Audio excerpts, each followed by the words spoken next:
Good morning biology के दीवानों, कहना सिर्फ मेरी मानो, तुम सब में वो आग है अपने अंदर की, तपिश को पहचानो। हमारा टॉपिक है reproductive part in flowering plant. कल मैंने स्टार्ट कर दिया था फ्लावर्स के पार्ट्स के बारे में। प्रीवियस क्लास में हम लोगों ने पढ़ लिया था कि क्या क्या फ्लावर्स के पार्ट्स हैं, उनका क्या क्या वर्क है, उनका क्या क्या इन्वॉल्वमेंट है। आज हम लोग पढ़ेंगे, हम लोग जब फ्लावर के बारे में पढ़ रहे थे कि सेक्सुअल रिप्रोडक्शन पढ़ रहे थे, तो सेक्सुअल रिप्रोडक्शन मतलब मेल और फीमेल दोनों मौजूद है। तो हम लोग यहाँ पे आज पढ़ेंगे प्लांट में, फ्लावरिंग प्लांट में रिप्रोडक्टिव पार्ट क्या होते हैं। रिप्रोडक्टिव पार्ट मतलब मेल के भी पार्ट होंगे और फीमेल के भी पार्ट होंगे। तो एक छोटा सा डायग्राम बनाते हैं, जो कि कल भी मैंने बनाया था। ये डायग्राम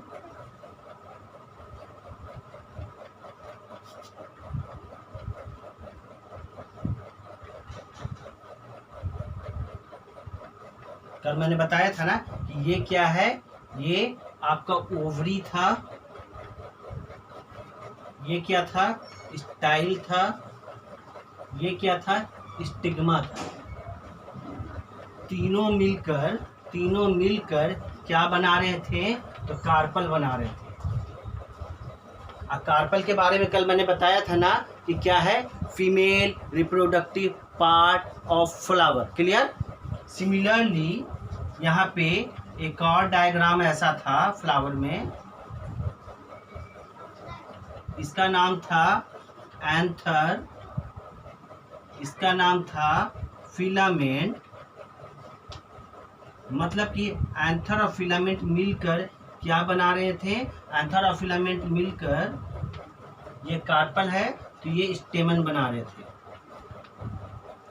ठीक है। तो फ्लावर का मैंने जो इसको मेन होल जो है, मेन पार्ट बाहर निकाल दिया। तो ये वाला part, this is the female part of flower. ये वाला part, this is the male part of flower. Flower के फीमेल पार्ट में हमने देखा कि सबसे नीचे ट्यूब लाइक स्ट्रक्चर है, सुराही की तरह, दैट इज ओवरी। ओवरी के अंदर बहुत सारे ओव्यूल्स हैं। ठीक है। ओवरी के ऊपर जो पतली नली है, that is known as style. Style क्या है, एक नली है जो कि क्या, मेल रिप्रोडक्टिव पार्ट से जो भी आएगा उसको ओवरी के ओव्यूल तक ले जाने का काम करेगा ये स्टाइल। ऊपर में क्या है, स्टिग्मा है। स्टिग्मा का काम क्या है कि एंथर से जो पोलन ग्रेन आएंगे, एंथर कौन, मेल रिप्रोडक्टिव पार्ट। तो मेल रिप्रोडक्टिव पार्ट से जो मेल जर्म सेल्स आएंगे वो स्टिग्मा पर आकर रुकेंगे, और ये स्टिग्मा क्या करेगा, इसको इसी स्टाइल के थ्रू जाकर ओवरी से फ्यूज करा देगा, फर्टिलाइज करा देगा। तो स्टिग्मा का काम क्या है, इसको पोलन ग्रेन को, मतलब मेल जर्म सेल को रिसीव करने का काम है।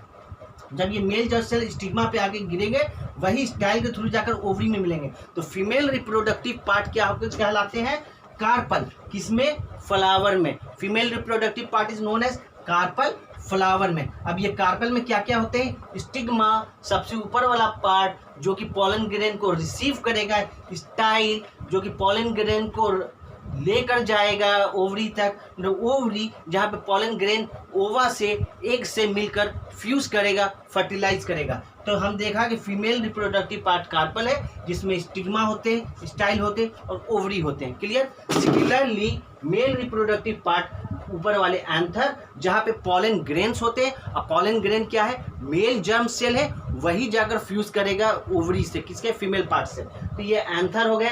एंथर में ये पतली नली, दैट इज फिलामेंट। एंथर और फिलामेंट मिलकर स्टेमेन बनाते हैं, और stamen is the male reproductive part of flower. Clear. Stamen is the male productive part of flower and carpel is the female reproductive part of flower.